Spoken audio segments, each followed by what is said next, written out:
Hey guys, Tracy Nelson here, and going to go have a series on stalking and still hunting, and start out today with a Bible verse out of Romans chapter 1.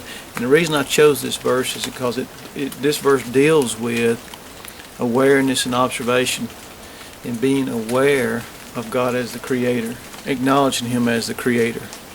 And that's going to play into what we're going to be learning about stalking and still hunting. And it's out of chapter 1 verse 20. It says this: for since the creation of the world, okay, notice the creation of the world, not evolution of the world, God's invisible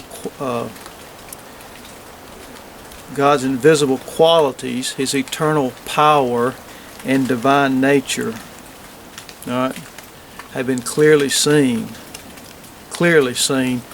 all right, being understood from what has been made or created, so that men are without excuse.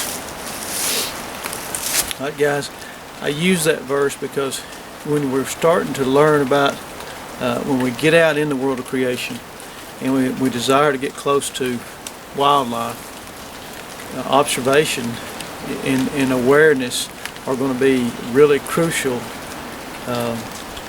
to being able to see wildlife and observe wildlife and get close to wildlife. We're going to have to be very aware and very observant.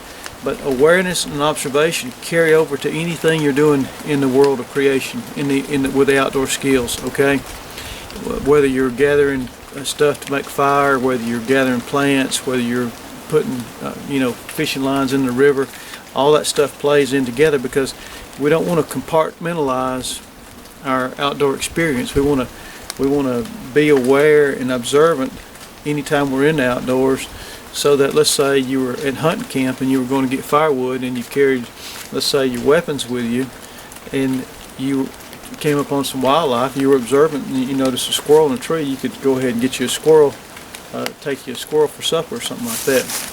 So keep that in mind. In this first part, let me go ahead and do a disclaimer about this. I don't consider myself an expert on stalking and still hunting or anything like that.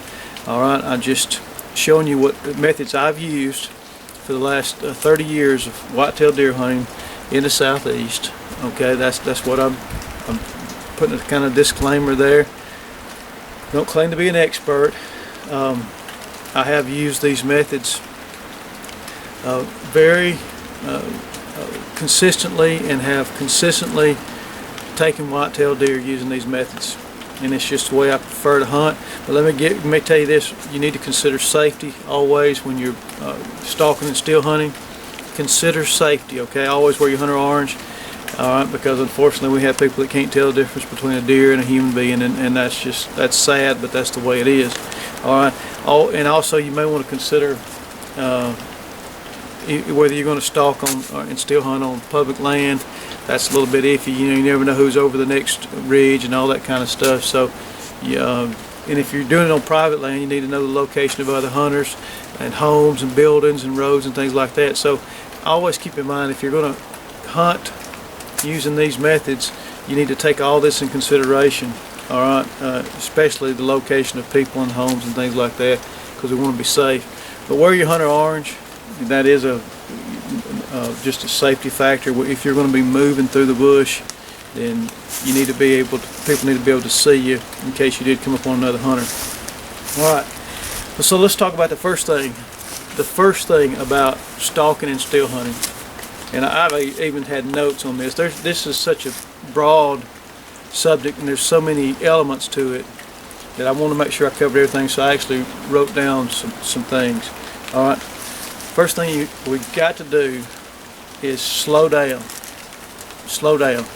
All right, a lot of times we're leaving our homes, going to our hunting spot, and we're getting out of a vehicle where we've been traveling 60 and 70 miles an hour, and we hit the woods, and we're still moving at that rapid pace. I mean, we're flying basically, and we're going to have to slow down, and also we got to get our minds right. most people that I have dealt with, their hunting experience is like this. They go to the woods, they either have to go to it, they're going to a stand, or they have a stand on their back, and in their mind they have a spot picked out that they're getting to. So they take off 90-0 from the truck, and their hunting experience is when they get there, they hunt, and then they travel to that area to hunt, and then they travel back.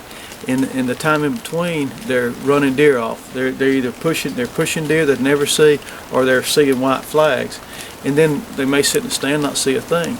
All right. So what we want to do is we want to get in our minds that we're going to hunt. Our hunt starts from the time we leave the truck. Okay, there we go. You want to hunt from the time that you get there to the time you return. So what you want to do is allow for time. Okay, allow enough time to get to maybe an area, but you want to hunt on the way there. In other words, you want to start moving slow and start being observant, start looking around on your way to that area. Okay, so we want to slow down. We want to slow down. In my mind, when I get out of the truck, I'm hunting. I'm hunting. I'm ready. I've got my weapons ready. I'm looking, I'm watching, I'm trying to see everything I can. Now I am going to be moving faster than I would if I'm, say, stalking or even still hunting, because I do have areas that I want to get to. But even between point A and point B, to get to that hunting area, I want to be hunting. And I'll show you how to walk in such a way that, yeah, you may spook wildlife, but you also may move at a slow enough rate where you can see the wildlife. All right, so we want to slow down. And so also keep this in mind. Try not to put time limits on your hunt. Now I know this is a hard one to do. Okay, let's just go one at a time, and let me show you something on each video. It's going to take several videos, but let's just show you a way of walking that's different than probably most people walk. Okay, most people are living in areas where they have a very consistent surface that they're walking on, streets, sidewalks, you know, manicured lawns. And so let me show you, and just watch my legs. I'll show you how most people's gait is, and they carry this over in the woods. This is the way most people walk when they hit to the woods. Okay, it's a very forward walking, where you're leaning forward, throwing all your weight forward, big step. Okay, and most of you know, a lot of times they shuffle their feet along and they slam their feet down, because that's the way we're used to walking. Okay, in most of the environments that we live in, unless you live in the country and stay in the woods all the time. Okay, what we want to do is, when we're in the woods, we want to shorten our steps up, and we don't want to throw our weight forward so that we're hitting so hard on our heel to toe, but we want to walk more with a flowing motion. Let's see if I can.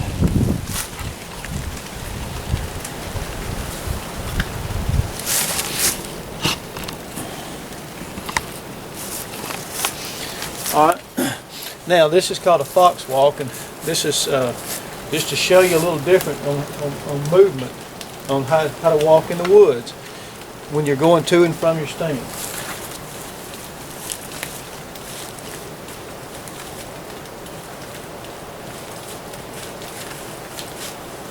Just kind of pick the legs up, put them down, take a shorter step.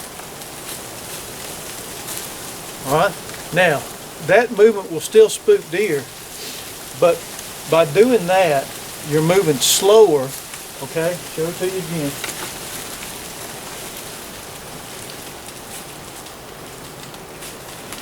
You're making yourself slow down.